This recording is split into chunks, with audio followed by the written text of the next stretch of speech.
Eles disseram: "Estamos ocupados demais para o seu drama, mãe. Resolva sozinha." Então eu resolvi. Refiz meu testamento sem contar a ninguém. Quando apareceram exigindo as chaves da casa do lago, eles me encararam. Eu estava de pé na varanda da minha casa do lago quando ouvi os carros chegando. 3 SUVs importadas levantando poeira na estrada de terra. Eram 5 horas da tarde de um dia 30 de dezembro sufocante, daqueles em que o sol de Goiás parece grudar na pele. Aos 67 anos, eu segurava uma xícara de café morno nas mãos, e meu coração batia tão forte que achei que fosse saltar pela boca. Do portão de ferro, vi meus 3 filhos descendo dos carros. Camila, a primogênita, com aquele óculos escuros que custa mais do que minha aposentadoria de 1 mês. Rafael, sempre apressado, já digitando no celular antes mesmo de fechar a porta. E Vicente, o caçula, que veio acompanhado da esposa Janaína, ela carregando uma bolsa de grife que eu nunca conseguiria pronunciar o nome. Eles bateram no portão. 1 vez. 2. Na terceira, Camila gritou: "Mãe, abre logo! Está trancado!"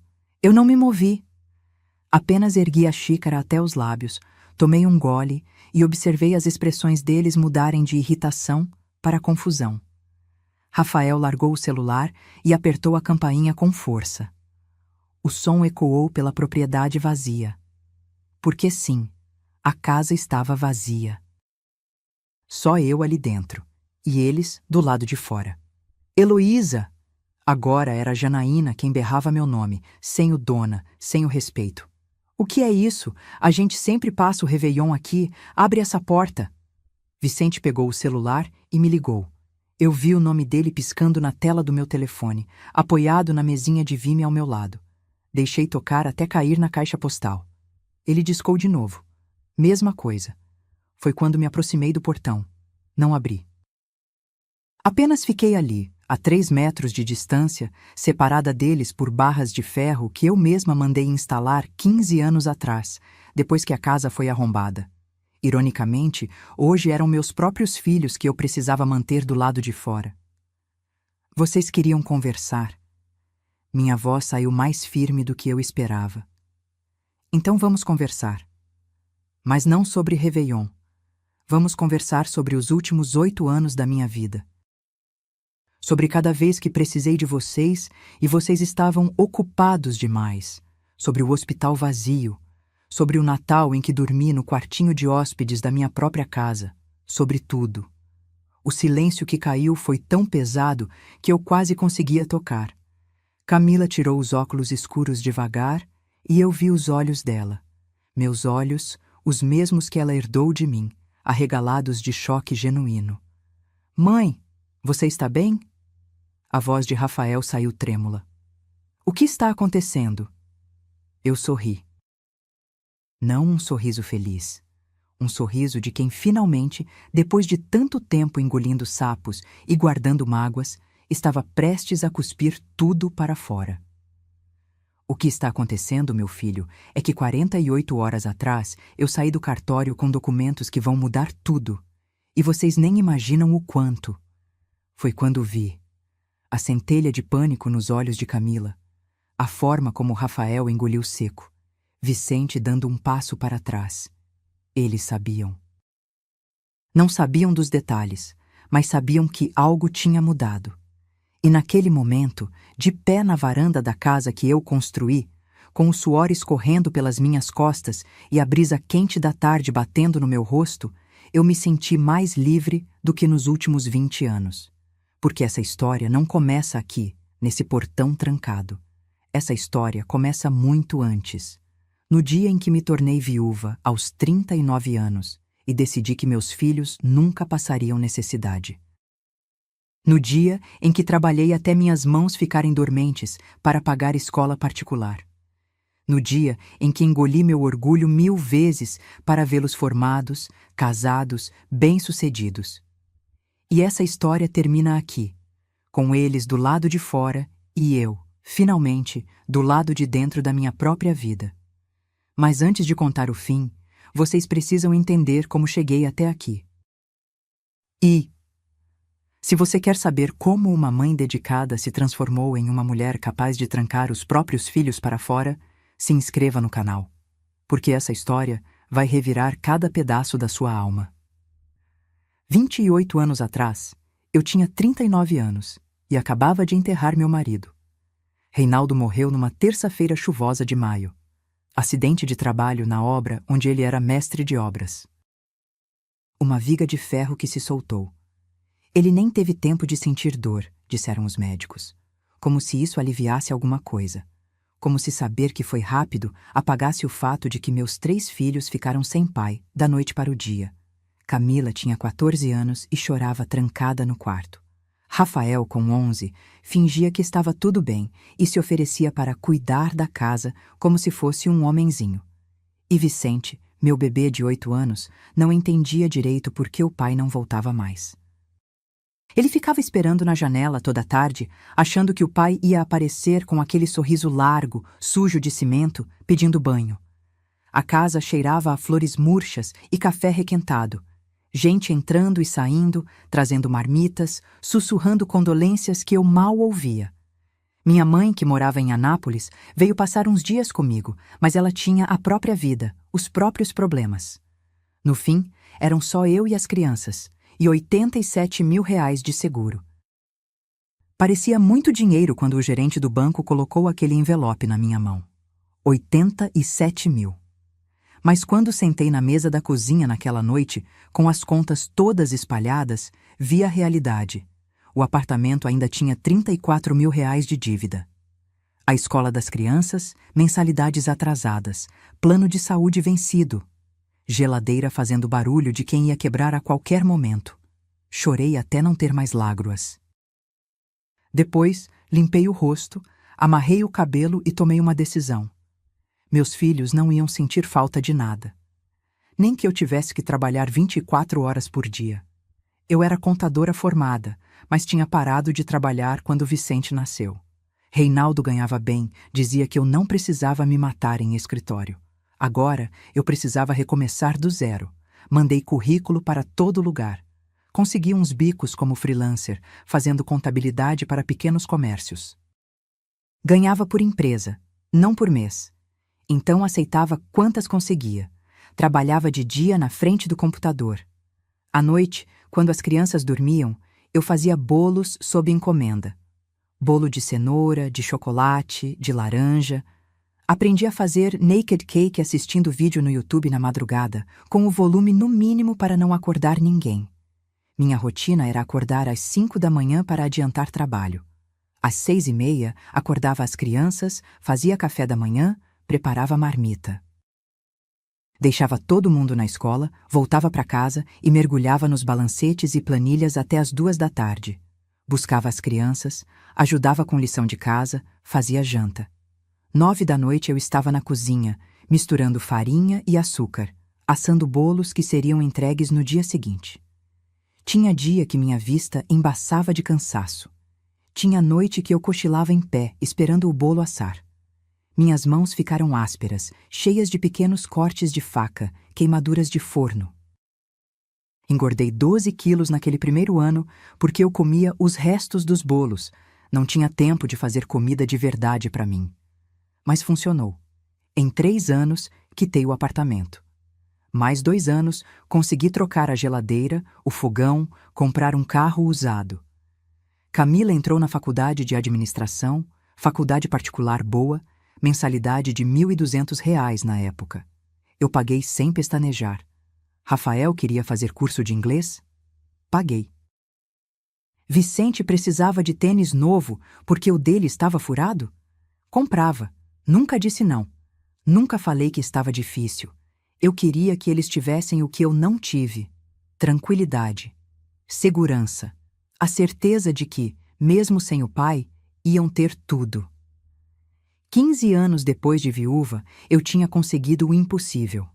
Apartamento quitado, avaliado em R$280 mil. R$140 mil investidos em CDB e Tesouro Direto, dinheiro que eu juntei centavo por centavo, abrindo mão de roupa nova, de salão, de qualquer luxo. E a cereja do bolo, a casa do lago em Caldas Novas. Eu comprei aquela casa em 2015 por R$ 195 mil. Era uma casa simples, 2 quartos, varanda grande, um pedaço de terra com vista para o lago. Precisava de reforma, mas era minha, meu sonho, o lugar onde eu finalmente ia descansar depois de tanto trabalhar. Reformei aos poucos. Pintei as paredes de amarelo claro, porque amarelo me lembrava sol. Comprei móveis de madeira de demolição, rústicos, cheirando a verniz fresco. Plantei jabuticabeiras no quintal. Coloquei rede na varanda. Aquele lugar era meu refúgio, minha recompensa por tantos anos de sacrifício. E meus filhos adoravam. Camila levava as amigas. Rafael ia com a namorada da época. Vicente passava férias lá, nadando no lago, pescando com os meninos da região. Eu adorava ver a casa cheia, cheia de vida, de risadas. Só que eu não percebi quando as visitas mudaram. Quando deixou de ser, vou visitar a mãe, e virou, vou passar o fim de semana na casa do lago. Como se a casa fosse deles. Como se eu fosse apenas a zeladora. Eu não percebi quando pararam de perguntar, posso levar uns amigos? E começaram a simplesmente levar. Quando pararam de agradecer e começaram a reclamar que faltava ar-condicionado no quarto, que a TV era pequena, que a internet era lenta. Eu não percebi que no meio de toda aquela construção, de todo aquele sacrifício, eu tinha criado 3 adultos que me viam como provedora. Não como mãe, não como mulher. Apenas como a pessoa que pagava as contas e abria as portas. E quando percebi, já era tarde demais. Mas isso vocês vão descobrir na próxima parte. Os casamentos começaram quando Camila fez 29 anos. Ela conheceu Gustavo num evento corporativo. Ele era gerente de um banco grande, sempre de terno impecável, gravata combinando com o lenço do bolso. Chamava todo mundo de senhor e senhora, mesmo quem era da idade dele. Quando me conheceu, apertou minha mão com firmeza e disse, Dona Hélia, é uma honra. Eu até corrigi, pode me chamar de Heloísa. Mas ele insistiu no Dona Hélia como se fosse sinal de respeito. Na época, achei charmoso. Hoje entendo que era apenas distância. Ele nunca quis intimidade comigo, quis formalidade, porque é mais fácil pedir favor para Dona Hélia do que para Heloísa, a sogra que sacrificou tudo. O casamento foi lindo. Igreja lotada, vestido caríssimo que eu ajudei a pagar. R$ 15 mil na época. Eu quase engasguei quando Camila me mostrou o orçamento. Mas ela era minha filha única mulher. Eu queria que ela tivesse o casamento dos sonhos. Paguei metade e não reclamei. 3 meses depois do casamento, Gustavo me ligou. Numa quinta-feira, 10 da manhã. Dona Hélia, a senhora tem um minutinho? Queria dar umas dicas sobre seus investimentos. Eu estava no meio de uma declaração de imposto de renda de um cliente, mas larguei tudo. Era meu genro, afinal. Ele veio até minha casa com uma pasta cheia de papéis, gráficos coloridos, projeções de rentabilidade. A senhora sabia que está perdendo dinheiro deixando tudo na poupança? Ele disse, apontando para números que eu mal entendia. Posso te apresentar um gerente de investimentos, amigo meu. Você pode multiplicar esse patrimônio. Parecia que ele se importava. Parecia que queria me ajudar. Mas tinha uma coisa que me incomodou. Ele sabia exatamente quanto eu tinha investido. 80 mil na época. Eu nunca tinha contado para Camila. Mas de alguma forma, ela sabia. E tinha contado para ele. Agradeci, disse que ia pensar. Ele saiu, mas deixou os papéis em cima da mesa. E uma sensação estranha no meu peito. Rafael se casou 1 ano depois, aos 30. Patrícia era dermatologista, consultório próprio na região nobre de Goiânia, cliente só com hora marcada. Tinha aquele jeito de quem cresceu com dinheiro. Falava baixo, usava joias discretas, sorria pouco. Mas era bonita, educada, parecia gostar do meu filho. O chá de panela foi na casa da mãe dela, uma mansão em condomínio fechado com portaria e segurança armado. Eu me senti deslocada entre aquelas mulheres de unha feita e cabelo escovado no meio da semana. Levei meu presente, um jogo de louças que tinha sido da minha mãe. Porcelana Schmidt, dos anos 70, com detalhes em dourado. Eram 12 pratos rasos, 12 fundos, 12 de sobremesa, travessas, sopeira. Tudo guardado em caixas há anos, embrulhado em jornal velho para não quebrar. Quando Patrícia abriu na frente de todo mundo, fez aquela cara. Sabe aquela cara de quem recebeu uma coisa que não queria, mas precisa fingir educação? Ah, que... vintage, ela disse, segurando um prato contra a luz como se estivesse procurando defeito. É bem... retrô mesmo, né? Obrigada, Heloísa. As amigas dela riram.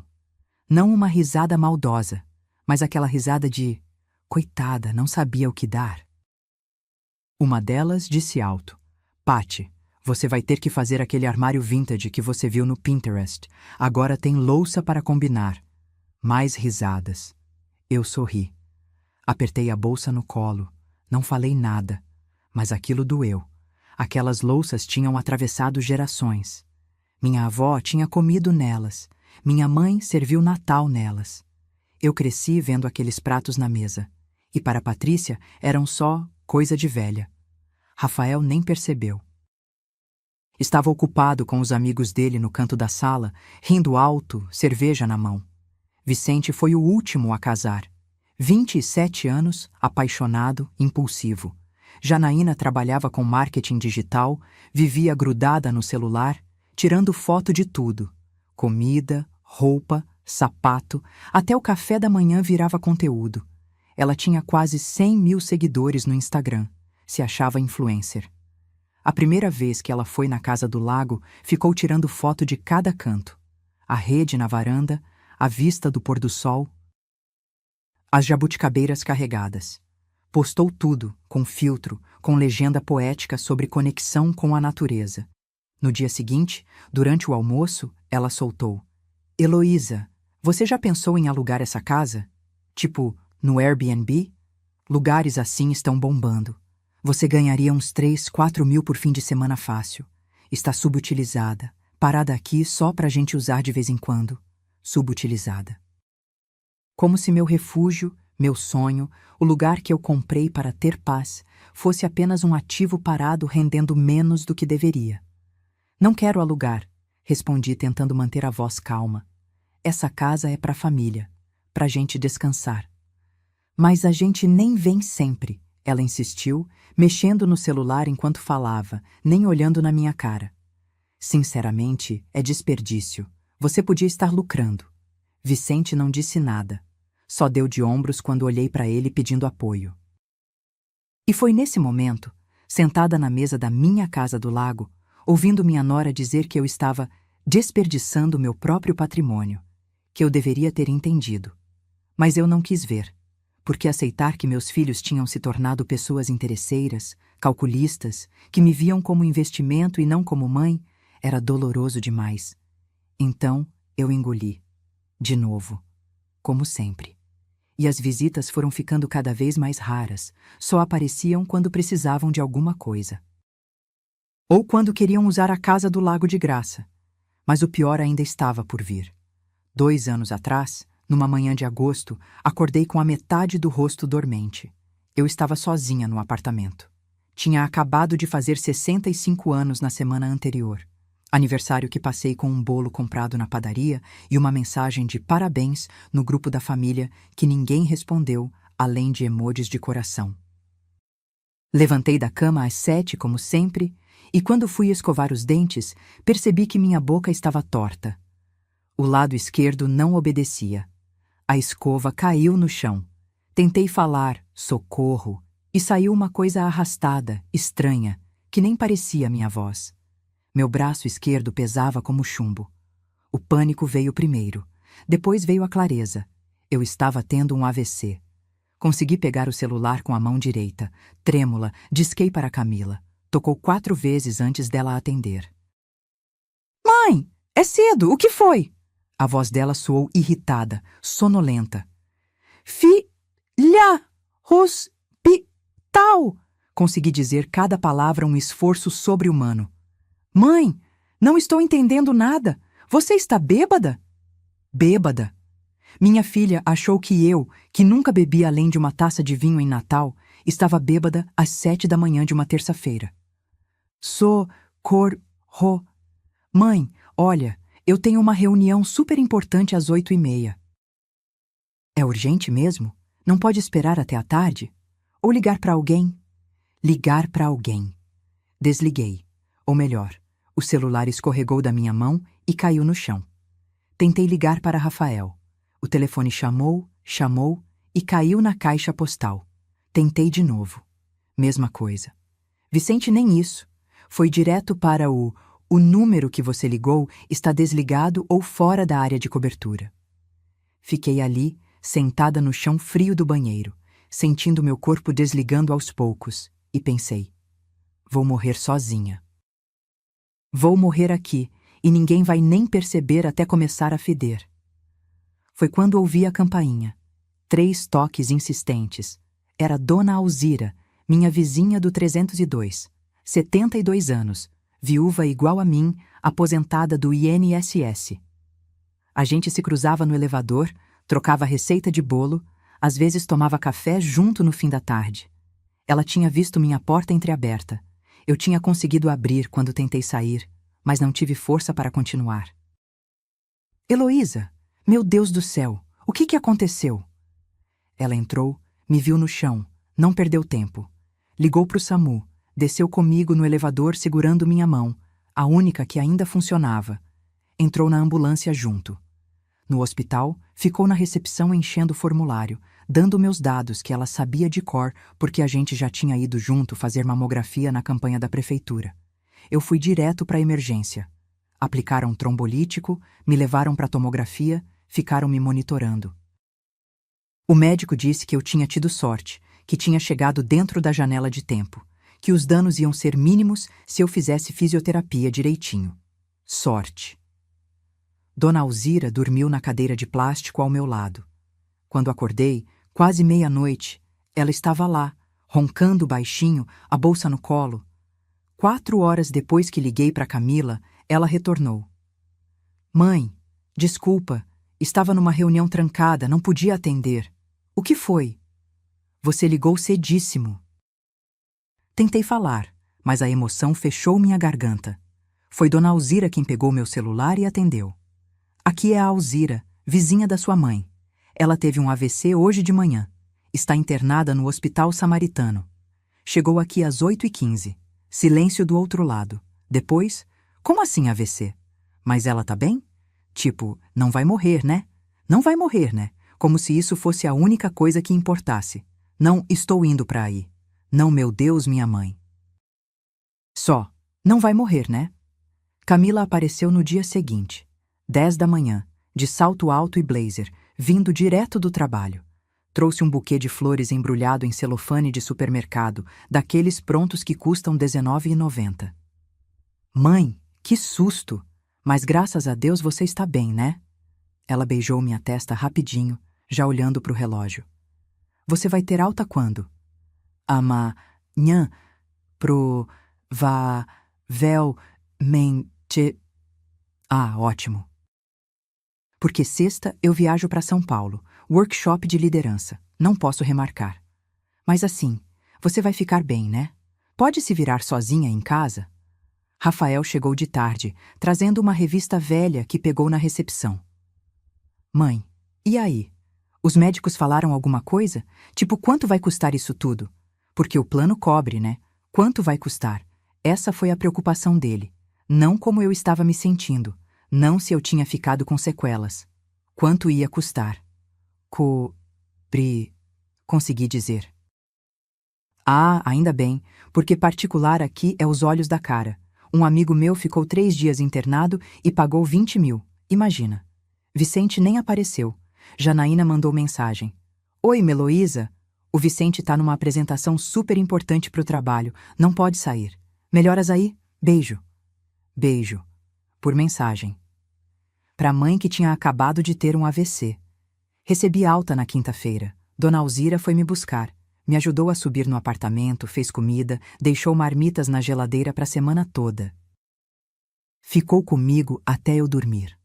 Heloísa, Esses seus filhos... Ela começou, mas parou. Balançou a cabeça e só disse: Você merecia mais, e eu sabia que ela estava certa. Mas o pior não foi a ausência deles durante a internação. O pior foi o que aconteceu quando voltei para casa. Ninguém ligou para saber se eu estava conseguindo tomar banho sozinha. Ninguém perguntou se eu estava fazendo fisioterapia. Ninguém ofereceu ajuda com as compras do mês, porque eu ainda não conseguia carregar peso com o braço esquerdo. Camila ligou uma vez, 10 dias depois, para perguntar se eu podia emprestar R$ 5.000 porque o ar-condicionado dela tinha quebrado e ela estava sem limite no cartão no momento. Rafael mandou mensagem no grupo: Alguém sabe onde a mãe guarda a escritura da casa do lago? Preciso ver um negócio. Vicente sumiu por 3 semanas. Quando finalmente deu sinal de vida, foi para avisar que ia passar o feriado de finados na casa do lago, com uns amigos de Janaína. Nem perguntou se eu queria ir junto. E foi nessa época, sozinha no apartamento, reaprendendo a segurar um copo com a mão esquerda, fazendo exercício de dicção na frente do espelho, que eu entendi uma coisa. Para eles, eu só tinha valor quando estava inteira. Produtiva, capaz de abrir a casa, pagar as contas, resolver os problemas. Doente, fragilizada, eu virava peso. Virava inconveniente. Virava o drama da mãe que eles não tinham tempo de lidar. E essa certeza doeu mais do que o AVC. Dezembro do ano passado começou com uma ligação de Camila, que me fez sorrir pela primeira vez em meses. Mãe, a gente decidiu que esse ano vamos fazer o Natal na casa do lago. Como antigamente, sabe? Só a família. Será que você pode ir antes e deixar tudo arrumadinho? Como antigamente. Essas 2 palavras mexeram comigo. Porque antigamente significava quando eles ainda eram crianças, quando a gente brincava na piscina inflável, quando Vicente me ajudava a enfeitar a árvore, quando Camila fazia rabanada comigo na cozinha. Antigamente, quando eu ainda era mãe, não só a dona do imóvel. Claro, filha, vou na quinta, eles chegam sábado? Minha voz saiu ansiosa, esperançosa. Isso, a gente chega no sábado depois do almoço. Ah, e mãe, não precisa gastar muito não, tá? Faz uma coisa simples. Simples, claro. Cheguei na casa do lago numa quinta-feira de sol escaldante. O lugar estava abafado, cheirando a mofo de meses fechado. Abri todas as janelas, liguei os ventiladores, comecei a limpeza. Varri, passei pano, lavei banheiros, troquei lençóis. Minhas costas doíam. Ainda tinha sequelas do AVC. O lado esquerdo ficava cansado rápido, mas eu continuei. Fui ao supermercado, gastei R$ 1.840. Comprei peru de 6 quilos, tender, lombo suíno, bacalhau para a ceia. Farofa com castanha, uvas passas, damasco. Vinho tinto, champanhe, cerveja, refrigerante. Panetone importado, rabanada, frutas cristalizadas. Tudo do bom e do melhor. Na sexta, passei o dia na cozinha. Fiz a farofa do jeito que Rafael gostava, com bacon crocante e bastante alho. Temperava o peru desde cedo para a carne pegar gosto. Preparei sobremesas, arrumei a mesa com a toalha de linho que eu tinha bordado há anos, coloquei velas, flores do jardim em jarras de vidro. Quando terminei, já passava das 10 da noite. Sentei na varanda com um copo de suco de maracujá, olhando as estrelas, imaginando como seria bom ter a casa cheia de novo. Ter meus filhos ali, meus netos, todo mundo junto. Eu até me permiti sonhar que talvez, só talvez, a gente conseguisse voltar a ser família de verdade. Sábado, 2 da tarde, ouvi os carros chegando. Não eram 3, eram 5. Desci até o portão e vi uma invasão. Camila e Gustavo tinham trazido outro casal, os patrões dele do banco, ela disse depois. Rafael e Patrícia vieram com a irmã dela, o cunhado e 2 sobrinhos adolescentes que eu nunca tinha visto na vida. Vicente e Janaína trouxeram 3 amigos, influencers, 2 rapazes e uma moça de shortinho jeans e top de crochê que começou a tirar foto antes mesmo de entrar. Mãe, Camila me abraçou rápido, já puxando a mala. Mudança de planos, trouxemos uns convidados. Mas relaxa, Tem espaço para todo mundo, né? 15 pessoas. 15. Quando eu tinha preparado para 7. Camila, filha, você não me avisou que vinha tanta gente? Comecei, mas ela já estava entrando, falando alto, distribuindo quartos. O casal Medeiros vai ficar na suíte master, mãe. Eles são super importantes pro Gustavo. Ele tá concorrendo a uma promoção. Você não se importa de dormir no quartinho dos fundos, né? O quartinho dos fundos. O menor cômodo da casa. 2 metros por 2. Uma cama de solteiro encostada na parede, um ventilador velho de teto, uma janela que dava pro tanque de lavar roupa. Sem banheiro privativo, sem armário. Aquele quarto que eu usava para guardar caixa, mala velha, coisas que não tinham outro lugar. Mas Camila, aquele quarto nem está preparado direito. Minha voz falhou. Ai, mãe, você é super prática, dá um jeito aí. A gente precisa dar o melhor quarto pros Medeiros. É estratégico. Estratégico. Minha própria filha estava me expulsando do meu quarto, da minha cama, na minha casa, por estratégia de carreira do genro. Gustavo passou por mim carregando mala, nem olhou na cara. Desculpa o transtorno, dona Hélia, mas a senhora entende, né? Negócios. Eu entendo, eu sempre entendo. Subi, tirei minhas coisas da suíte, o roupão pendurado atrás da porta, o livro na mesa de cabeceira, meus chinelos. Levei tudo pro quartinho dos fundos. Arrumei a cama de solteiro com um lençol velho que cheirava a naftalina. Sentei na beirada e chorei 5 minutos. Só 5. Porque tinha janta para fazer. A véspera de Natal foi um borrão de gente gritando, música alta, crianças correndo. Ninguém ofereceu ajuda na cozinha. Patrícia entrou uma vez, provou a farofa e disse: Está bem salgada, Heloísa. Da próxima vez vai mais leve no sal. Depois saiu. Janaína ficou o dia inteiro gravando stories, mostrando a decoração rústica chique da casa de lago, zooming na mesa posta, no pôr do sol, nas jabuticabeiras. Marcou a localização como Refúgio Família Nogueira. Nogueira é o sobrenome do Vicente, não o meu. Meu sobrenome é Andrade. Servi a ceia às 9 da noite. Coloquei tudo na mesa. O peru assado brilhando, o tender fatiado, as guarnições fumegantes. Todo mundo sentou, encheu o prato, comeu sem parar para respirar. Ninguém disse obrigado. Ninguém disse estava delicioso, mãe. Ninguém perguntou se eu ia sentar. Eu comia em pé, na cozinha, um prato com restos, ouvindo as risadas da sala. Depois da ceia, teve troca de presentes. Eu tinha comprado algo para cada um: camisas para os meus filhos, perfume para as noras, brinquedos para os netos. Gastei mais R$ 800. Camila me deu uma caixa de sabonetes, daqueles kit de farmácia, 3 unidades por R$ 25. Ainda tinha o adesivo de promoção grudado. Rafael nem trouxe nada. Desculpa, mãe, esse mês foi corrido demais. Vicente me deu um embrulho mal feito. Quando abri, era uma caneca com a frase: Melhor mãe do mundo. Daquelas de loja de R$ 1,99. Janaína disse: Achei fofa essa caneca, combina com você. Fofa. Eu tinha dado a eles a casa, a comida, o Natal inteiro. E recebi sabonete de farmácia, uma desculpa e uma caneca de loja barata. Fui dormir no quartinho dos fundos às 11h30. Ainda ouvia música, gritaria, gente pulando na piscina. Deitei naquela cama estreita, encarando o teto manchado de umidade, e uma pergunta martelou na minha cabeça. O que eu fiz de errado para merecer isso? E pela primeira vez na vida, eu não consegui encontrar resposta. Porque a verdade é que eu não fiz nada de errado. Eu fiz demais, dei demais, amei demais.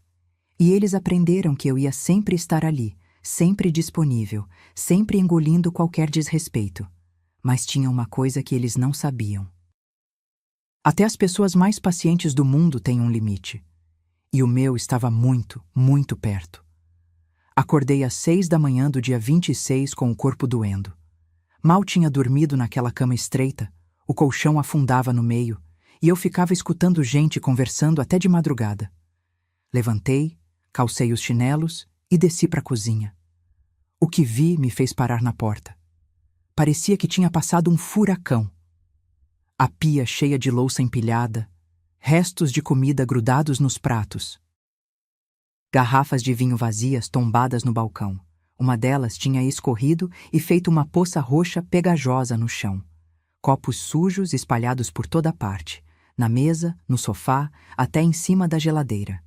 O cheiro de cigarro misturado com gordura rançosa. Respirei fundo. Amarrei o cabelo num coque baixo e comecei a limpar. Estava na terceira pia de louça quando Vicente apareceu na porta. Cabelo despenteado, bermuda de pijama, olhos inchados de ressaca. Mãe, que barulheira é essa? Ele falou, a voz arrastada de sono. Você acordou todo mundo com essa louça batendo. Olhei para ele. Meu filho caçula, o bebê que eu embalei no colo a noite inteira quando tinha cólica. O menino que eu acordava às 5 da manhã para levar no treino de futebol. Agora um homem de 35 anos, reclamando que eu estava fazendo barulho, lavando a louça que ele e os amigos dele tinham sujado. Vicente, tem gente dormindo. Dá para fazer isso mais tarde? Tipo, depois do almoço? Mais tarde, depois do almoço. Como se a louça fosse se lavar sozinha. Como se eu fosse a empregada que podia esperar todo mundo acordar para começar a trabalhar. Não respondi. Só continuei lavando. Ele bufou, revirou os olhos e voltou para o quarto. Terminei a louça, limpei o chão, recolhi garrafas, joguei fora resto de comida. Quando acabei, já passava das 8h30. Minhas costas latejavam e eu estava suada, com cheiro de detergente grudado na pele. Saí para a varanda. Precisava de ar. Sentei na cadeira de balanço que eu mesma tinha lixado e envernizado, olhando o lago quieto refletindo o céu ainda meio alaranjado, e chorei. Sem fazer barulho, só as lágrimas descendo, molhando minha blusa velha de dormir. Meu celular tocou. Dona Alzira. Heloísa, tudo bem? Faz dias que não tenho notícia sua. Como está sendo o Natal? E eu desabei, contei tudo. O quartinho dos fundos, os 15 estranhos, a farofa salgada demais, a caneca de loja barata. Ela escutou em silêncio, só fazendo sons de indignação, e quando terminei, disse: Minha filha, você precisa acordar. Esses meninos não te merecem. Ficamos mais uns 10 minutos no telefone. Ela me fez rir contando sobre o gato do vizinho que tinha roubado um pedaço de tender da ceia dela. Desliguei-me sentindo um pouco melhor. Um pouco. Entrei de volta na casa devagar, pensando em fazer café. Foi quando ouvi as vozes. Vinham da sala. A porta estava entreaberta. Reconheci a voz de Camila, baixa, mas clara. Gente, sério, precisamos ter uma conversa sobre o testamento da mãe. Congelei no corredor. Meu coração deu um pulo. Rafael concordou. Ela não tá ficando mais nova, e a gente precisa garantir que as coisas fiquem organizadas. Organizadas. Principalmente a casa do lago, Camila continuou. Isso aqui vale fácil 450 mil hoje em dia. Tem que ficar dividido certinho entre nós 3. Igual. E o apartamento dela? Vicente entrou na conversa. Uns 380 mil, mais ou menos. Localização boa, 3 quartos, vaga de garagem. Eles estavam calculando. Calculando o valor do meu patrimônio.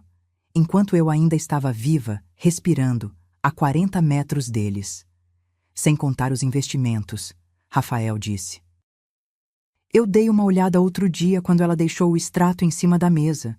Deve ter uns 200 mil aplicados, meu extrato.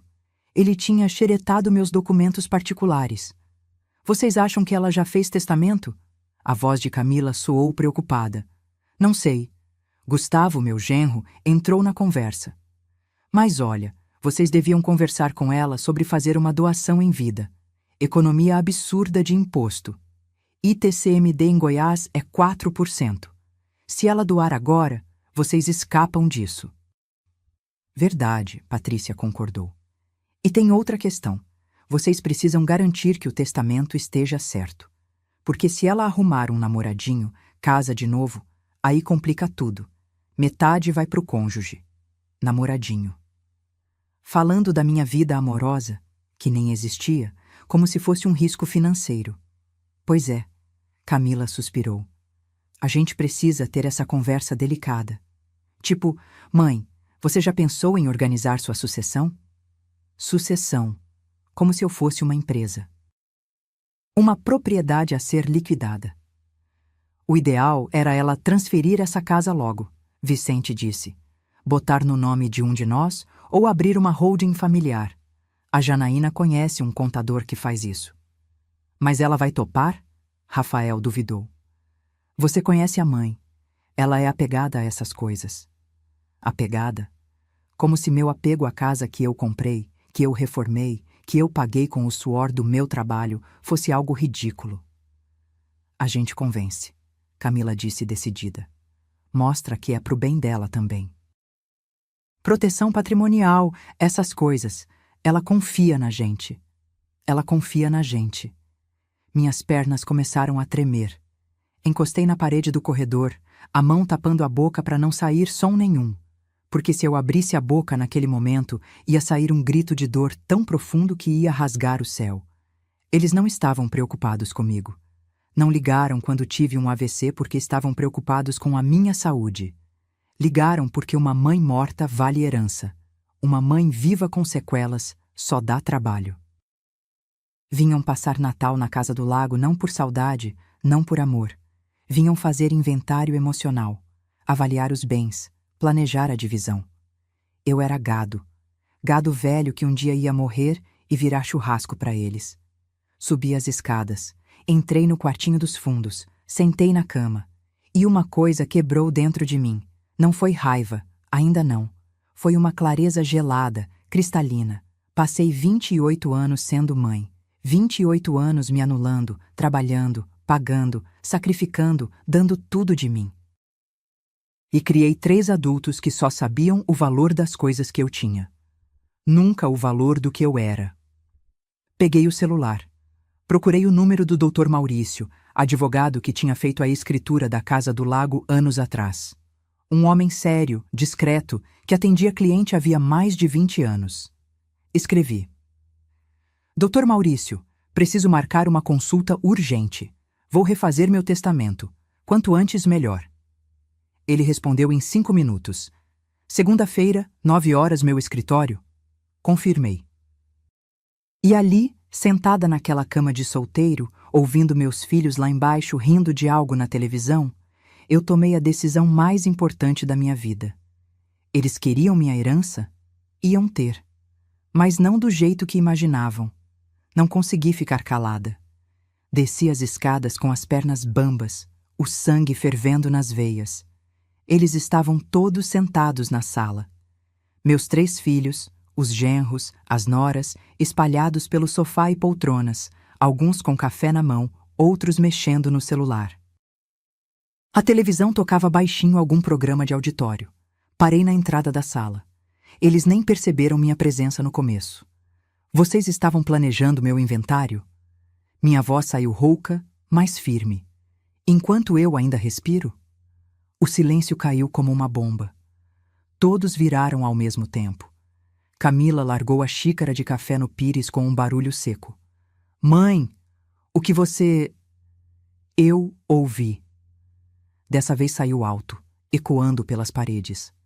Ouvi cada palavra. 450 mil da casa. 380 do apartamento. 200 dos investimentos. Vocês até sabem o percentual do ITCMD. Impressionante o quanto sabem sobre o meu dinheiro. Rafael se levantou, as mãos espalmadas num gesto apaziguador. Mãe, calma. Você não entendeu o contexto. Contexto? Eu ri. Foi uma risada amarga, sem humor. Que contexto justifica vocês calculando quanto vão ganhar quando eu morrer? Nós estávamos apenas conversando sobre planejamento sucessório. Gustavo falou, aquele tom de gerente de banco, formal, controlado. É uma conversa adulta, responsável. Todo mundo faz. Todo mundo faz? Olhei para ele, esse homem de terno que nunca me chamou pelo nome. Todo mundo calcula a herança da mãe que ainda está viva? Que teve um AVC há menos de 1 ano e vocês mal apareceram? Ai, mãe, de novo isso? Camila revirou os olhos. A gente já pediu desculpa por não ter ido no hospital na hora. Estava trabalhando. Trabalhando, repeti, cada palavra pesando na língua. Você estava em reunião. Seu irmão não atendeu o telefone. E Vicente, esse aqui, estava em apresentação importante. Mas para falar da minha herança, aí todos acham tempo. Olha, com todo respeito, dona Hélia. Patrícia entrou na conversa, cruzando as pernas, mantendo aquela postura de quem nunca perdeu a compostura. A senhora está distorcendo as coisas. Planejamento patrimonial é normal. A senhora tem bens. Precisa pensar na sucessão. Meus bens? Minha voz rachou. Esses bens que vocês tanto falam, eu conquistei lavando louça de madrugada, fazendo bolo para vender, trabalhando 60 horas por semana. Enquanto vocês dormiam quentinho, eu estava suando para pagar escola, roupa, comida. E ninguém pediu isso, Vicente murmurou, mais alto o suficiente para eu ouvir. Como é que é? Ele levantou o rosto e vi algo nos olhos dele que me partiu. Impaciência. Meu filho estava impaciente comigo. Eu disse que ninguém pediu. Você que sempre quis bancar a mártir, a mãe que se sacrifica, fez tudo porque quis, agora fica jogando isso na nossa cara. As palavras me atingiram como tapas, um atrás do outro. Eu fiz porque amo vocês, consegui dizer, a voz saindo fina, quebrada. Porque não queria que sentissem falta do pai. Queria que tivessem uma vida boa. E a gente tem, Camila disse, se levantando. A gente é grato, óbvio. Mas, mãe, sinceramente, você está sendo dramática. A gente só conversou sobre um assunto prático. Prático, repeti, atordoada. Vasculhar meu extrato bancário é prático? Calcular quanto vão economizar de imposto se eu DOA minha casa é prático? Eu não vasculhei nada. Rafael se defendeu. O extrato estava em cima da mesa da cozinha. Eu vi sem querer. Mentira. Meus extratos ficavam guardados numa pasta dentro da gaveta do meu quarto. Sempre ficaram. Ele tinha procurado. Vocês não têm vergonha? Olhei para os três, um de cada vez. Oh, não sentem nada? Mãe, olha. Camila suspirou fundo, massageando as têmporas como se eu fosse uma dor de cabeça. A gente se importa com você. Mas você precisa entender que a gente tem vidas próprias. Família, trabalho, responsabilidades. E eu preciso entender, falei devagar, que quando eu preciso, vocês não têm tempo. Mas quando é sobre meu patrimônio, aí vocês se reúnem todinha para planejar. Você está exagerando, Patrícia disse, fazendo tempestade em copo d'água. Exagerando? Minha voz subiu de novo. Quando liguei para vocês do hospital, com metade do rosto paralisado, implorando ajuda, vocês estavam ocupados. Mas para falar de herança, nenhum de vocês está ocupado, né? A questão é... Gustavo começou, mas eu o cortei. A questão é que vocês me usam. Explodi, as lágrimas finalmente escorrendo. Usam minha casa como refúgio de fim de semana, usam meu dinheiro quando precisam, mas eu, a pessoa, a mãe, não importo. Claro que importa, Rafael disse, mas soou mecânico, automático. Então me provem. Me liguem uma vez por semana, só para saber se estou bem. Apareçam sem ser para pedir favor. Passem um domingo comigo, sem ser porque querem usar a piscina. Silêncio. Ninguém disse, a gente vai fazer isso, mãe. Ninguém prometeu nada. E foi aí que Camila soltou a frase. A frase que eu nunca, nunca vou esquecer até o dia que eu morrer. Mãe, francamente... Ela pegou a bolsa, já se preparando para sair. A gente está ocupado demais para o seu drama. Você é uma mulher adulta, independente. Resolva sozinha. Resolva sozinha. Como se minha dor fosse drama. Como se meu pedido por atenção, por amor, fosse exagero. É isso? Sussurrei. É isso que vocês têm para me dizer? Olha, eu já vou indo, Vicente disse, já pegando as chaves. Segunda-feira tenho reunião cedo. E saíram. Todos saíram. Camila e Gustavo primeiro, ela sem olhar para trás. Rafael e Patrícia logo atrás, ele murmurando algo sobre deixar a mãe esfriar a cabeça. Vicente e Janaína foram os últimos, ela ainda tirando uma selfie na varanda antes de entrar no carro. Em menos de 20 minutos, a casa estava vazia. Vazia como meu peito. Fiquei ali, parada no meio da sala, cercada por copos sujos que eles nem se deram ao trabalho de levar para a pia. Almofadas jogadas no chão. A televisão ainda ligada. E entendi, com uma clareza que doeu fisicamente. Eles nunca me viram como mãe. Me viram como provedora, como propriedade, como recurso. E agora que eu estava mais velha, mais frágil, menos útil, eu virava inconveniente. Drama, peso. Sentei no sofá. Peguei aquela caneca ridícula de melhor mãe do mundo que Vicente tinha me dado e joguei na parede com toda a força que tinha. O barulho da porcelana se estilhaçando foi o som mais libertador que já ouvi na vida. Passei 3 dias sozinha naquela casa. 3 dias sem comer direito. Só café requentado e biscoito cream cracker que encontrei no armário. Andava de um cômodo para o outro como fantasma, sem rumo, sem propósito. Olhava para o lago e não via beleza nenhuma. Só água parada refletindo um céu vazio. Na segunda noite, abri uma garrafa de vinho que tinha sobrado do Natal. Vinho caro que Gustavo tinha levado para impressionar os medeiros. Sentei na varanda e bebi direto da garrafa. Não porque gosto de beber, nunca gostei, mas porque queria sentir alguma coisa além daquela dor surda no peito. Liguei para Dona Alzira bêbada, chorando. Alzira, eu criei monstros, soluçava. Meus filhos são monstros e a culpa é minha.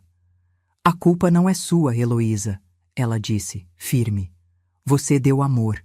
Eles escolheram o que fazer com isso. Mas eu devia ter ensinado melhor. Devia ter colocado limites. Devia ter... Chega, ela me cortou. Chega de devia. Você fez o melhor que podia. Agora tem que decidir o que vai fazer daqui para frente. Desliguei e continuei bebendo até apagar no sofá. No terceiro dia, acordei às 11 da manhã, com dor de cabeça latejante e a boca seca. Levantei cambaleante, fui até o banheiro. Olhei no espelho. Uma mulher de 67 anos me encarava de volta. Cabelo desgrenhado, grisalho nas raízes porque fazia meses que não ia ao salão. Olheiras fundas, roxas, rugas que pareciam ter se aprofundado da noite pro dia. Blusa amarrotada, manchada de vinho. Quem é você? Sussurrei pro reflexo. E pela primeira vez em 3 dias, senti algo além de tristeza. Senti raiva. Não uma raiva explosiva, gritada. Uma raiva fria, calculada. A raiva de quem foi usada, descartada, humilhada. E que não ia mais aceitar isso. Tomei banho. Demorei 40 minutos embaixo do chuveiro, esfregando a pele até ficar vermelha, lavando o cabelo 3 vezes. Quando saí, me vesti com calça jeans e blusa branca limpa. Prendi o cabelo num rabo de cavalo apertado. Passei batom, um vermelho escuro que tinha comprado há anos e nunca tinha tido coragem de usar. Me olhei no espelho de novo. Ainda era a mesma mulher, mas diferente. Nos olhos tinha determinação onde antes só existia resignação. Liguei para o Dr. Maurício. Segunda-feira às 9, confirmado? Perguntei. Confirmado, dona Heloísa. Pode me adiantar o assunto? Testamento. Quero refazer completamente. E quero que seja blindado juridicamente, sem brechas para contestação. Silêncio do outro lado. Depois, entendi. Vou preparar os documentos. Mas a senhora tem certeza? Mudanças em testamento geralmente... Tenho certeza absoluta, cortei. Pela primeira vez em anos, tenho certeza de alguma coisa. Ele chegou no domingo à tarde, dirigindo 4 horas desde Goiânia até a casa do lago. Homem de 50 e poucos anos, óculos de aro fino, pasta de couro surrada debaixo do braço. Conhecia ele desde que comprei a casa, tinha feito toda a parte burocrática. Sentamos na varanda. Servi café. Ele tirou blocos de anotação, canetas, uma pasta cheia de formulários. Me conte tudo, disse simplesmente. E eu contei. 4 horas de conversa. Ele anotava tudo, fazia perguntas pontuais, nunca me interrompeu. Quando terminei, já escurecia. O céu estava alaranjado, nuvens esticadas como algodão doce. A senhora entende que isso vai causar impacto? Ele perguntou. Seus filhos vão se sentir traídos? Completei. Injustiçados? Bom, agora eles vão saber como eu me senti.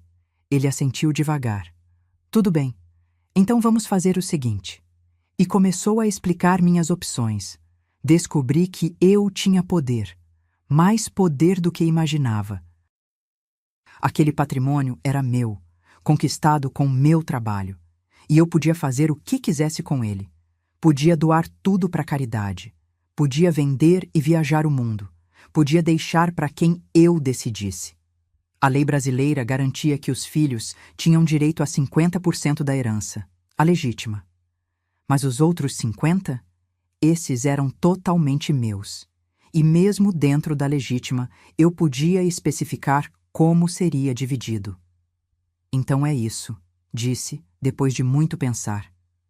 Quero fazer o seguinte. E expliquei meu plano. Dr. Maurício não piscou. Só anotou tudo, meticulosamente. Quando terminei, ele tirou os óculos, limpou as lentes com a ponta da camisa. A senhora está fazendo a coisa certa para a senhora, disse. E isso é o que importa. Ficou mais 1 hora explicando os detalhes técnicos. Como funcionava o inventário, o que era irrevogável, o que podia ser contestado. Me fez assinar papéis provisórios. Disse que na segunda na cidade a gente formalizava tudo em cartório. Quando ele foi embora, já passava das 10 da noite. Fiquei sozinha na casa vazia. Mas pela primeira vez em dias, não me senti vazia. Me senti cheia. Cheia de propósito. Porque entendi uma coisa fundamental. Respeito não se pede, se impõe. Por 28 anos, eu pedi, implorei, esperei que meus filhos me vissem, me valorizassem, me amassem do jeito que eu merecia. Não funcionou. Agora eu ia fazer diferente. Não ia gritar, não ia implorar, não ia fazer escândalo. Ia simplesmente agir. Silenciosamente, estrategicamente. E quando eles percebessem, seria tarde demais. Deitei na cama naquela noite, na minha cama da suíte master que eu reconquistei, e dormi profundamente pela primeira vez em meses, sem pesadelo, sem insônia. Dormi com a paz de quem finalmente tomou as rédeas da própria vida, e acordei pronta para a guerra. Segunda-feira, 9 da manhã, eu estava sentada na sala do Dr. Maurício. Escritório pequeno, cheiro de papel velho e café forte, estante cheia de códigos jurídicos com lombada desgastada. Ele colocou 3 vias do testamento na minha frente. Última chance de reconsiderar, disse, sem pressão, apenas oferecendo a opção. Li tudo de novo. Cada cláusula, cada percentual, cada nome. Não vou reconsiderar, assinei a primeira via. Mas antes de registrar, quero fazer um teste. Ele arqueou a sobrancelha. Que tipo de teste? Quero ter certeza absoluta de que estou fazendo a coisa certa. Então vou fingir que estou mal. Vou mandar mensagem para os meus filhos dizendo que estou passando mal, com medo. Vou ver se eles aparecem. E se aparecerem? Fiquei em silêncio. Porque, no fundo, uma parte de mim ainda tinha esperança. Ainda acreditava que talvez, só talvez, eles se importassem. Se aparecerem, falei devagar, a gente rasga esse testamento e eu dou uma segunda chance para eles. Doutor. Maurício assentiu. Então guardo os documentos por enquanto. Me avise o resultado. Voltei para casa, pro apartamento em Goiânia, no fim da tarde. Cidade barulhenta, cheia de gente apressada, buzinas, calor de asfalto. Entrei no elevador junto com 3 vizinhos que nem olharam na minha cara, todo mundo vidrado no celular. No dia seguinte, quarta-feira de manhã, às 8h15, mandei mensagem no grupo da família. Meus dedos tremiam digitando. Estou me sentindo muito mal. Acho que é o coração. Está apertando. Falta de ar. Estou com medo. Esperei. Camila visualizou em 2 minutos. Não respondeu. Esperei mais. 15 minutos depois, Rafael respondeu. Mãe, já foi no médico?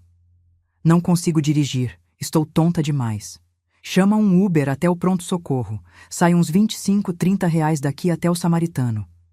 25 reais. Meu filho estava calculando o preço do Uber, enquanto eu dizia que achava que estava tendo um problema no coração. Vicente demorou 1 hora para responder. Mãe, não sei se é o momento, mas a Janaína queria confirmar se podemos usar a Casa do Lago no feriado de Páscoa. Tem um casal de influenciadores que ela quer levar para fazer umas fotos pro Instagram. Melhoras aí. Melhoras aí. Como post-scriptum. Como último pensamento. Depois de perguntar sobre a Casa do Lago. Fiquei olhando para a tela do celular até ela escurecer sozinha. Não chorei. Já não tinha mais lágrimas. Liguei para o Dr. Maurício. Pode registrar o testamento, disse, a voz estranhamente firme. Não preciso de mais provas. Na quinta-feira de manhã, voltei ao escritório dele. Assinei tudo na frente de 2 testemunhas, a secretária dele e um estagiário de direito. Fomos juntos ao cartório. Registrei. Paguei as taxas, R$ 380 de emolumentos. E pronto. Estava feito.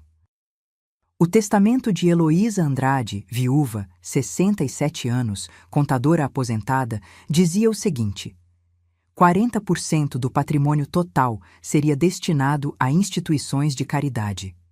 Dividi entre 3, o Lar dos Idosos São Vicente de Paulo, onde Dona Alzira fazia trabalho voluntário. O Hospital de Câncer Infantil de Goiânia, porque criança doente me partia o coração. E o Instituto de Amparo a Mulheres Vítimas de Violência Doméstica, porque eu sabia o que era se sentir impotente, pequena, invisível. 30% seria dividido entre pessoas que realmente estiveram ao meu lado. Dona Alzira ficaria com 15%, uns R$ 120 mil, calculando tudo. O restante seria dividido entre 3 amigas do grupo de artesanato que eu frequentava, mulheres simples que me ligavam toda semana só para saber se eu estava bem. E meus filhos? 10% para cada um, da legítima, que por lei já era deles. Mas apenas em dinheiro, nada de imóveis, nada de bens. A Casa do Lago seria vendida, o apartamento também. O dinheiro dos 2 seria somado aos investimentos, tudo convertido em valor líquido e então dividido conforme as porcentagens.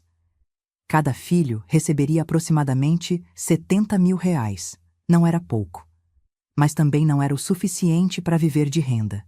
Não era o suficiente para parar de trabalhar. Não era o patrimônio de R$ 500.000 que eles estavam calculando na sala naquele dia 26 de dezembro. Eles vão contestar? Perguntei ao Dr. Maurício quando saímos do cartório. Podem tentar, ele disse colocando os óculos escuros contra o sol forte do meio-dia. Mas a senhora está em perfeito juízo. O testamento foi feito com testemunhas. Está tudo registrado. E a senhora tem direito de dispor de 50% como quiser. A menos que provenha insanidade mental, o que é impossível, não tem como quebrar isso. Parei na calçada. Goiânia fervilhando ao redor, carros passando, gente correndo pro almoço, e pela primeira vez em meses, sorri de verdade. Sabe o que é engraçado? Falei. Durante 28 anos, construí tudo pensando neles. Cada centavo economizado era para os meus filhos terem futuro. E agora, pela primeira vez na vida, estou construindo algo só para mim. Minha paz, minha dignidade. Não é vingança? Ele perguntou direto. Pensei antes de responder. Não. Vingança seria tirar tudo, deixar eles sem nada. Mas não sou assim. Eles vão receber, sim. Vão receber exatamente o que me deram, o mínimo. Dr. Maurício riu baixinho. A senhora é mais forte do que imagina, dona Heloísa. Voltei para casa com os documentos guardados numa pasta dentro da bolsa. Testamento registrado. irrevogável a menos que eu decidisse mudar. Meus filhos não sabiam de nada. E não iam saber. Não ainda. Porque a melhor vingança não é servida fria. É servida no momento exato em que eles menos esperam. E esse momento estava chegando. Faltavam 9 meses para o próximo Réveillon. 9 meses para eles continuarem me ignorando, me usando, me tratando como banco ambulante. 9 meses para o mundo deles desabar.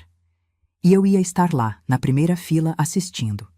Os 9 meses passaram devagar, como água escorrendo de torneira pingando. Nesse tempo, meus filhos me ligaram exatamente 7 vezes. Sempre para pedir algo. Camila precisando que eu emprestasse R$ 3.000 porque o carro dela tinha batido e o seguro não cobria a franquia. Rafael querendo saber se eu podia ajudar com 2.500, porque a escola particular dos meninos tinha aumentado a mensalidade. Vicente nem disfarçou. Queria 5.000 emprestados para Janaína investir num curso de mentoria, que ia triplicar os seguidores dela. Emprestei para todos. Sabia que nunca veriam esse dinheiro de volta. Mas cada transferência era uma prova a mais do que eu já sabia. Só me procuravam quando precisavam de dinheiro. No meu aniversário de 68 anos, em agosto, recebi 3 mensagens, todas escritas no automático. Parabéns, mãe, muita saúde e paz, beijo. Nenhum telefonema, nenhuma visita. Passei o aniversário com Dona Alzira. Ela fez bolo de chocolate com brigadeiro, meu preferido. Cantamos parabéns só nós duas, desafinadas, rindo feito meninas bobas. Você está diferente, ela disse, me estudando. Mais leve. E era verdade. Desde que assinei o testamento, uma paz estranha tinha se instalado em mim. Como se tivesse largado um peso de 20 quilos nas costas. Dezembro chegou quente. Goiânia estava insuportável, 42 graus à sombra, asfalto derretendo. No dia 15, Camila me ligou. Mãe, a gente vai passar o Réveillon na casa do lago de novo. Pode deixar as chaves com o caseiro como sempre. Nem perguntou se eu ia. Só avisou. Como se a casa fosse hotel e eu, a gerente. Na verdade, não vai dar, respondi. Calma. Como assim não vai dar? A casa vai estar ocupada. Ocupada por quem? A voz dela subiu de tom. É tradição nossa, mãe. Sempre passamos lá. Vai estar ocupada por mim. E por pessoas que realmente se importam comigo. Silêncio tenso. Depois. Você está fazendo birra porque a gente não te deu atenção? É isso? Meu Deus, que infantilidade. Não é birra, Camila. É escolha. Eu escolhi passar o Réveillon com quem me valoriza. A gente valoriza você, ela gritou. Só porque não ficamos grudados em você 24 horas, não significa que... Quando foi a última vez que você me ligou sem ser para pedir dinheiro? Cortei, ainda calma. Consegue lembrar? Ela desligou na minha cara. 5 minutos depois, Rafael me ligou. Mãe, a Camila disse que você não vai deixar a gente usar a casa. Isso é sério? Seríssimo. Mas a gente sempre passa lá. Ele estava indignado. Você não pode simplesmente... Posso sim. É minha casa, Rafael. Minha escritura, meu nome, meu dinheiro que comprou. Nossa, que mesquinharia, ele bufou. Tá bom. Você quer atenção? É isso? Então tá, a gente passa o Réveillon aí com você. Satisfeita? Atenção por obrigação, como presente envenenado. Não quero que venham por obrigação, quero que fiquem em casa. E desliguei. Vicente tentou me convencer por mensagem. Mãe, a Janaína já postou que a gente vai passar lá. Vai ficar feio se cancelar agora. Pelo menos deixa a gente ir. Não respondi. No dia 28, peguei a estrada. Fui sozinha dessa vez, dirigindo os 250 quilômetros com calma. Música sertaneja no rádio, paisagem de cerrado passando pela janela. Cheguei na casa do lago ao entardecer. O lugar estava silencioso, cheirando a sol quente e terra seca. Abri todas as janelas, liguei os ventiladores. Arrumei o quarto, coloquei roupa de cama limpa. Comprei só o essencial no mercado. Arroz, feijão, umas carnes, salada. Nada de ceia elaborada. Nada de peru de 6 quilos. No dia 29, Dona Alzira chegou com o neto dela, Pedrinho, um rapaz de 23 anos, educado, que me ajudou a carregar umas cadeiras para a varanda. Vieram também 3 amigas do artesanato, Marieta, Zélia e Íris. Mulheres simples, trabalhadoras, que me conheciam de verdade. Fizemos uma janta simples. Macarronada, salada, torta de frango. Conversamos até tarde, rindo de bobagens, lembrando histórias engraçadas. Dormi cedo, tranquila. No dia 30, às 5 da tarde, ouvi os carros chegando. Me arrumei, calcei sandália rasteira, vesti um vestido florido que tinha comprado semana passada. Amarelo com flores laranjas, alegre, bonito. Prendi o cabelo com uma presilha de madeira. Passei batom. Desci para a varanda com uma xícara de café nas mãos e esperei. Eles bateram no portão. Gritaram. Tocaram a campainha sem parar. Foi quando me aproximei. Devagar, segura. Mãe! Camila estava vermelha de calor e raiva. Abre isso agora! Vocês queriam conversar? Minha voz saiu serena. Então vamos conversar. Sobre o quê? Rafael estava suado, irritado. Abre logo, está um forno aqui fora.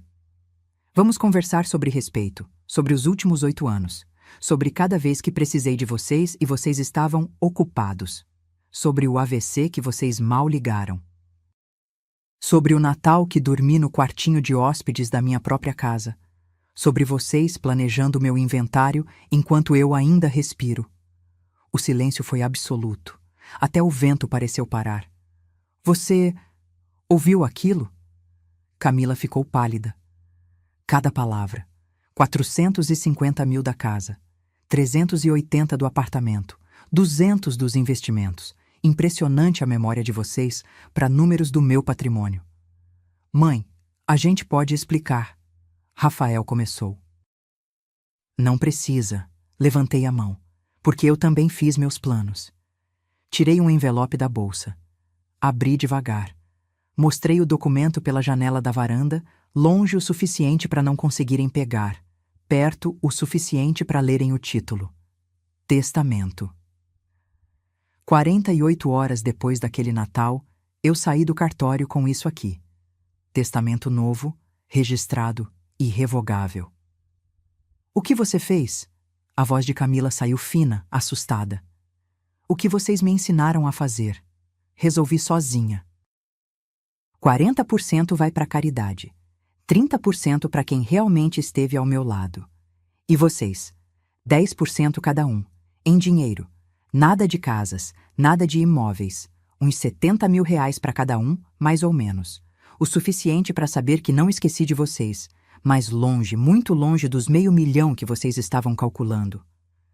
Você não pode fazer isso, Gustavo gritou segurando nas grades do portão. A gente é sua família. Família aparece quando a gente precisa.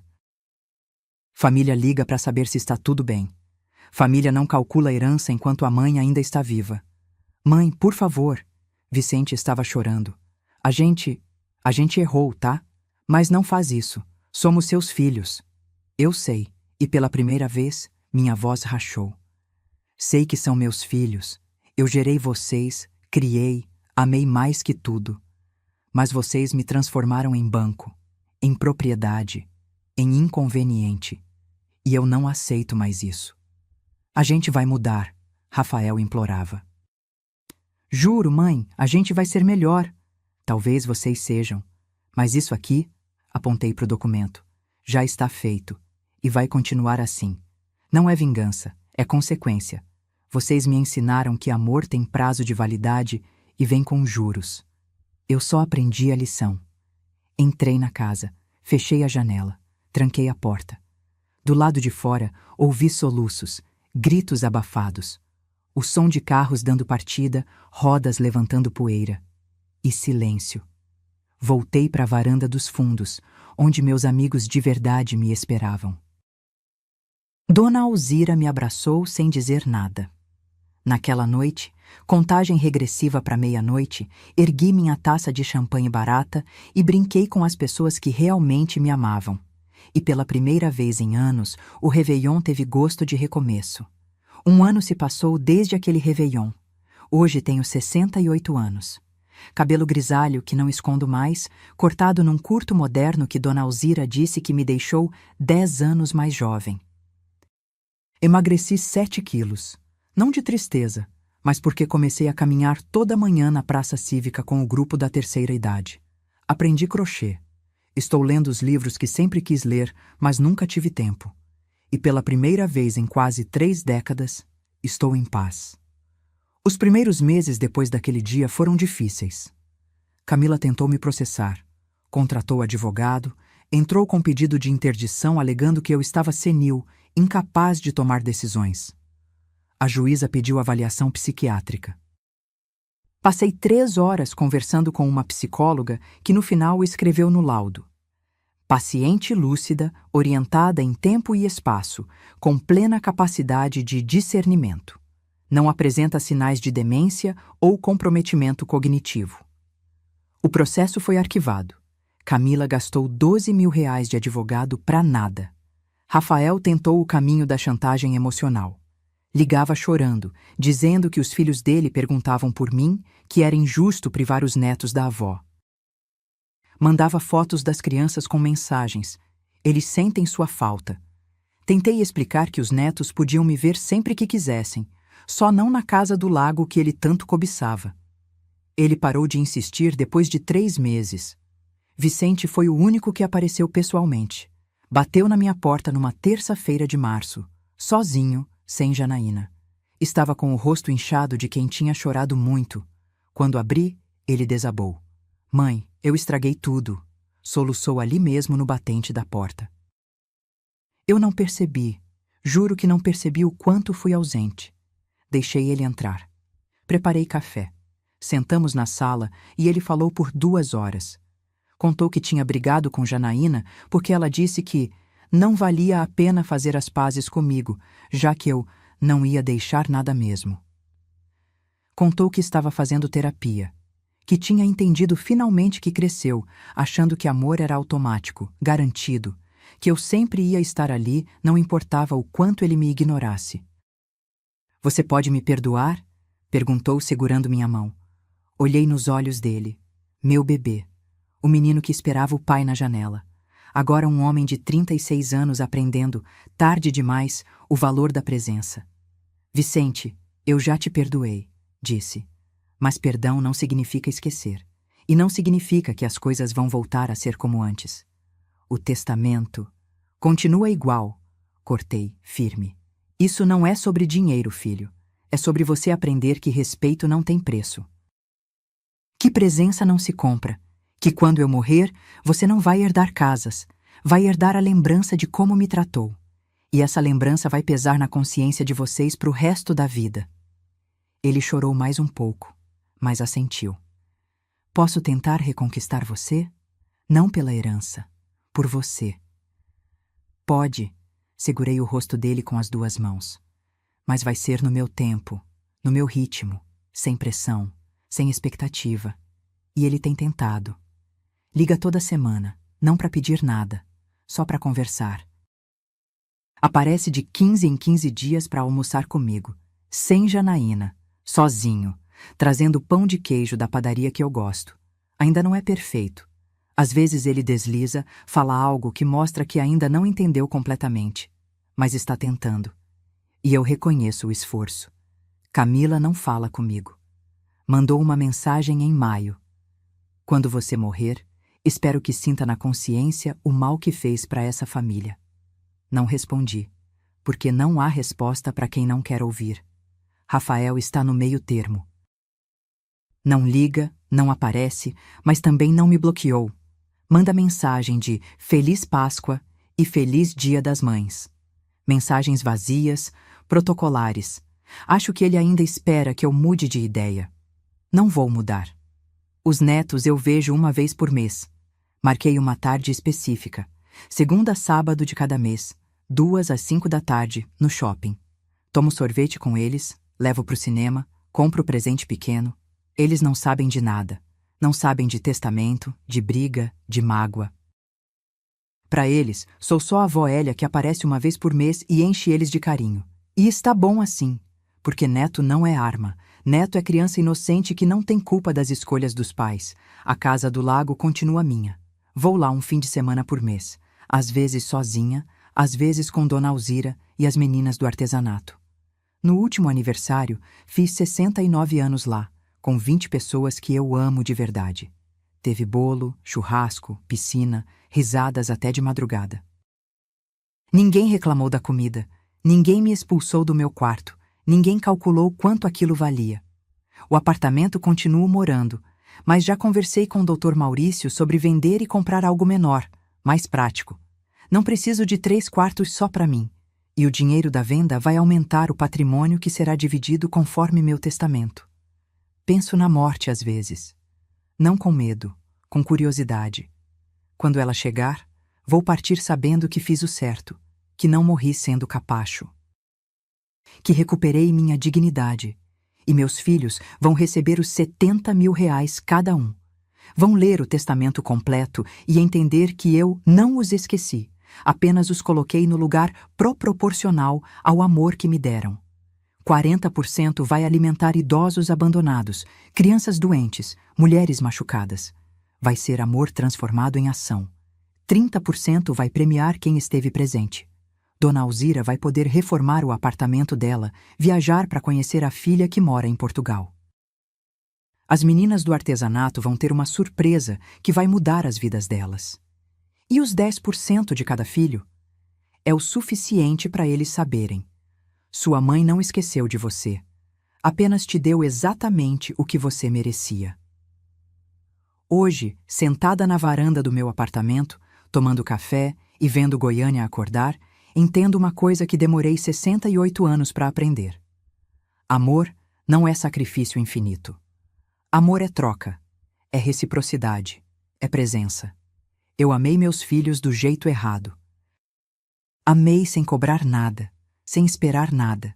Achei que isso era virtude, mas era apenas me anulando. Agora amo do jeito certo. Amo com limites, com dignidade, com amor próprio. E se isso faz de mim uma mãe má, então que seja. Prefiro ser má e respeitada do que boa e pisoteada. Porque no fim, quando eu fechar os olhos pela última vez, não vou me lembrar do dinheiro que deixei ou não deixei. Vou me lembrar que, nos meus últimos anos, vivi com a cabeça erguida. E isso não tem preço. Se essa história tocou seu coração, se você já sentiu que dava mais do que recebia, se já precisou aprender a colocar limites com quem você ama, deixe um comentário contando de onde você está assistindo. Compartilhe sua história. E se inscreva no canal, porque toda semana trazemos relatos reais de pessoas que encontraram força onde achavam que só havia fraqueza. Às vezes, a maior herança que deixamos não é dinheiro.